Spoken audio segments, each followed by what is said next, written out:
Welcome to this explainer. Today, we're cracking open the clinical dossier to decode the wildly complex microbiology of root canal infections. We are going straight into the microscopic battleground that exists right inside our teeth to explore exactly how these invisible invaders conquer our defenses and establish fortified severe diseases.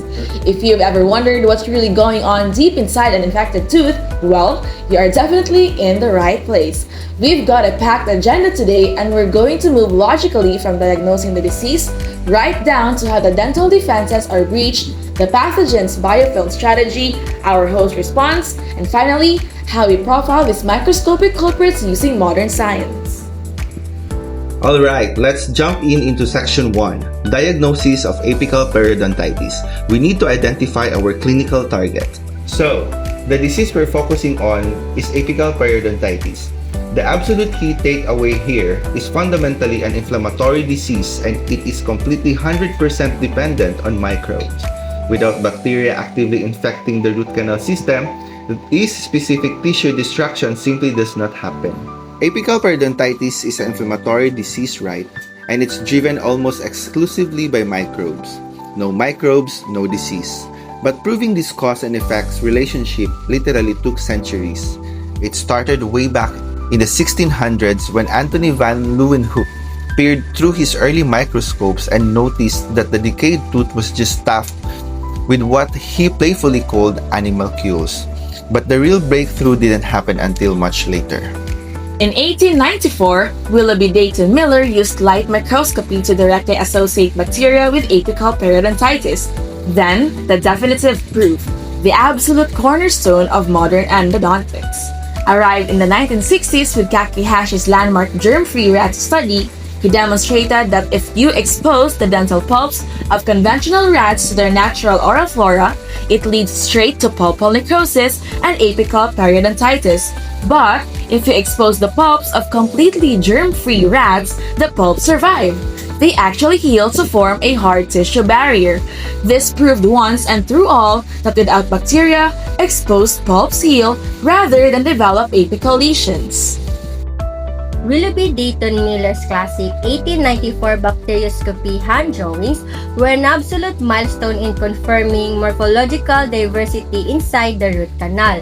Using the highly limited technology of his time, Miller noted the presence of very distinct bacterial shape, specifically cocci, bacilli, and spirilla deep within root canal samples. He even observed spiral sheets and high frequencies and abscess cases. It was really the first time clinical science could visualize that a highly diverse microscopic world was driving pulpal disease. Moving right along to section 2, breaching the dental defenses.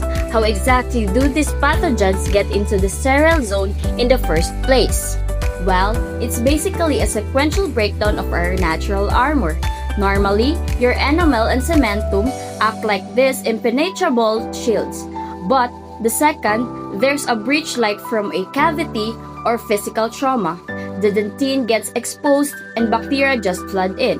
If the vital pulp succumbs and dies, it completely loses its immune defenses. At that point, the canal just becomes this fully infected, totally undefended territory. Now, check out this microscopic evidence. Those round hollow spaces, those are dentinal tubules running right through the dentine, and their diameter is quite literally perfect for all our bacteria to squeeze through. Once that vital pulp dies off and stops flushing fluid outward, these tubes turn into absolute superhighways pathogens to march straight into the root canal. Which brings us to the section 3, the biofilm strategy. Let's talk about organized microbial survival. I want you to picture this critical takeaway, bold and clear. Just like the strikingly Spartan text we're looking at, bacteria do not just float around randomly in the dead root canal. To establish dominance, they build absolute fortresses. They form heavily fortified multi-species communities called biofilms, and they stick directly to the dentinal walls. This evolutionary tactic is their ultimate shoe. It protects them against oral immune cells, against competitor microbes, and crucially against the chemical agents we use to try and clean the canal. Section 4, Host Response and Damage. Let's look at the specific weapons of tissue destruction, because these bacteria aren't just taking up space, they're active combats and they deploy virulence factors. We're talking about secreted enzyme toxins and even parts of their own cellular structure. What these do is essentially hijack the host's immune cells, forcing them into a massive inflammatory response.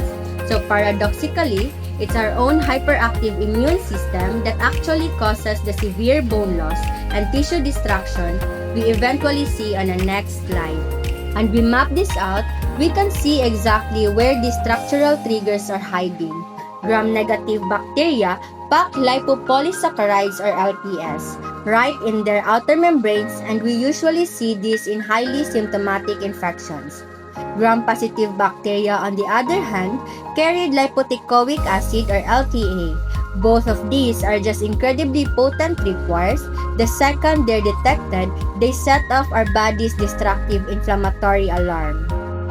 Finally, Section 5, Profiling the Microbiota.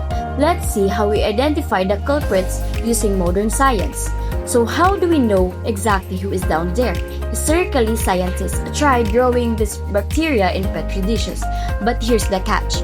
Over half of them literally refused to grow outside of a human tooth. So we were basically flying blind to half the battlefield today. However, molecular biology changes everything. By using PCR to target specific genetic markers, we don't even need the bacteria to be alive.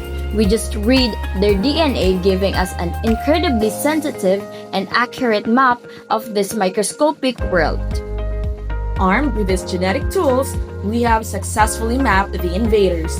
And let me tell you, this is not just some random mix of oral bacteria. It is a highly exclusive, very dangerous neighborhood. Phyla like Firmicutes, Bacteroidetes, and Spirochetes consistently dominate primary infections. Over time, they have specifically adapted to thrive in the dark, oxygen-deprived environment of a root canal. But what happens when our treatments actually fail? In persistent secondary infections that somehow survive our antimicrobial attacks, the entire genetic profile shifts. Notice the overwhelming dominance of species like Enterococcus faecalis. These guys are the ultimate survivalists. They are uniquely capable of weathering the incredibly harsh nutrient-depleted wasteland of a treated root canal when almost everything else dies off. And that's all. Thank you for listening.